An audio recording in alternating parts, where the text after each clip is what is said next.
Hello, I'm Anthony Izquierdo. Imagine being a part of a losing team. Imagine making a losing team into a champion. Imagine being in last place and making a conscious decision one day that you're going to do what it takes to be number one, and then making the moves needed to stay in that position. In 1985, a young, newly appointed CEO, Zhang Rumen, shut down his refrigerator factory for the evening and had all his employees sent outside of it. He had requested 76 refrigerators fresh off the production lines, valued at 1,560 RMB each, to be lined up and destroyed.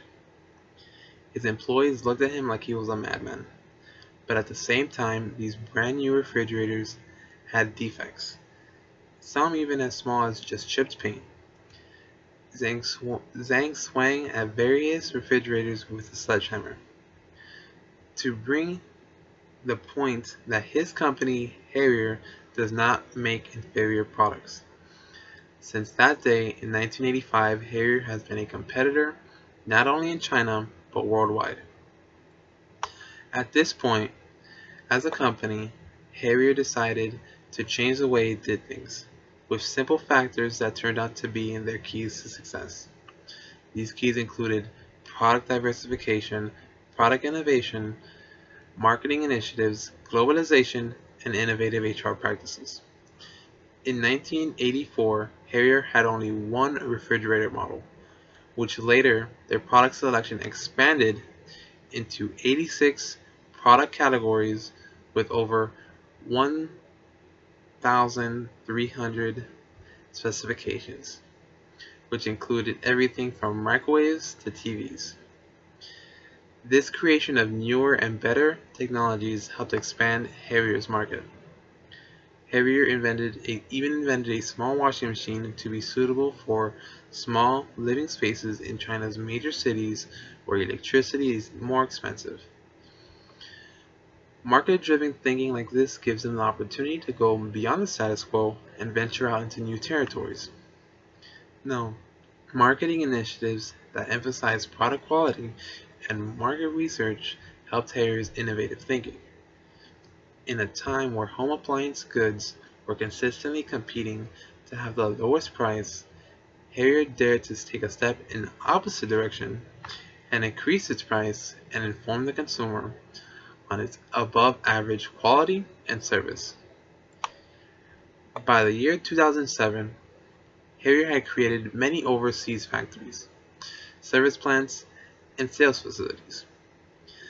It was the ability to make international technology alliances and joint ventures with foreign players that helped penetrate the foreign market.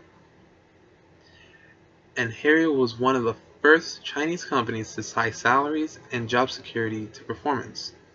Its HR strategies included transparency, fairness, and justice. It is safe to say that happy employees lead to a profitable company.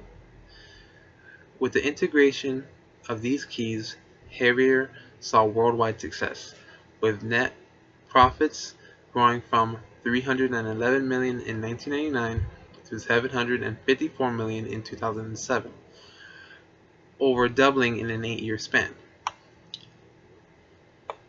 Zhang also believed that management principles were key.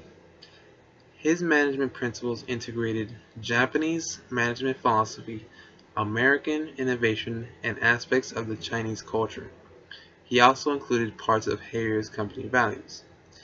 The philosophies were introduced into an organizational culture that was framed by Chinese cultural values of harmony, space, relationships, and hierarchy, as well as management practices inherited by state-owned enterprises. Now, keeping to Zhang's principles, a key aspect of Harrier's management success was the model used to evaluate performance and promotions. It was based on the concept of a racetrack. All employees were welcome to compete in work-related competitions for job openings and promotions, but the winner had to keep racing and keep winning to defend his title. No position is a permanent position. In keeping with this, every employee in Harrier went through frequent and transparent performance evaluations, except the top 8 executives. This went against the Chinese principle of face. Even though the people might find it more difficult to evaluate the performance of managers than of workers, Harrier was able to develop a system of evaluation that was based mostly on quantifiable results. For example, a manager responsible for domestic or overseas business development indicators might be volume of sales and sales speed, and for a division head, the number of product orders, quality, cost, and time of delivery could be used. Well, in conclusion, in order to make it possible to go from zero to first place, changes are needed, and accountability is key. In 1985, Harrier made those changes, and now they are a world leader in home appliance distribution. Every day, Harrier evaluates itself and makes sure it runs smoothly and as efficiently as possible to make sure the company stays at the top of its game. Thank you.